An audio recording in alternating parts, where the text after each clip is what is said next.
সন্ত্রাস প্রতিরোধ দিবস উপলক্ষে বাংলাদেশ ইসলামী ছাত্র শিবিরের ঢাকা বিশ্ববিদ্যালয় শাখার উদ্যোগে লিখ ধর ম্যারাথন 2026 নামের একটি ব্যতিক্রমধর্মী কর্মসূচি অনুষ্ঠিত হয়েছে। ম্যারাথন শেষে বক্তব্যে ডাকসু ভিপি সাদিক কায়েম জানান, ক্যাম্পাসে অতীতের সহিংস ও দমনমূলক রাজনীতি আর ফিরে আসতে দেওয়া হবে না।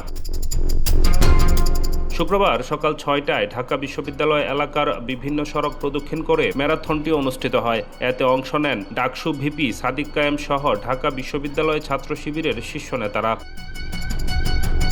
কর্মসূচিতে বক্তব্য দিতে গিয়ে সাদেক কায়েম জানান, 2024 সালের 17 জুলাই ঢাকা বিশ্ববিদ্যালয়ের প্রতিটি হল ও ক্যাম্পাস ছাত্রলীগ মুক্ত হয়েছিল এবং সেই দিনটিকেই তারা নতুন বাংলাদেশের সূচনার প্রতীক হিসেবে বিবেচনা করেন। এ স্মরণে ছাত্র শিবিরের ঢাকা বিশ্ববিদ্যালয়ের শাখা লিগ ধর ম্যারাথন 2026-এর আয়োজন করে। তিনি জানান, এ আয়োজনের মাধ্যমে তারা একটি বার্তা দিতে চান যে ক্যাম্পাসে অতীতের ফ্যাসিবাদ রাজনীতি, ক্ষমতার অপব্যবহার, গণরুম, গেস্টরুম সংস্কৃতি এবং শিক্ষার্থীদের দমন পীড়নের রাজনীতি আর ফিরে আসবে না।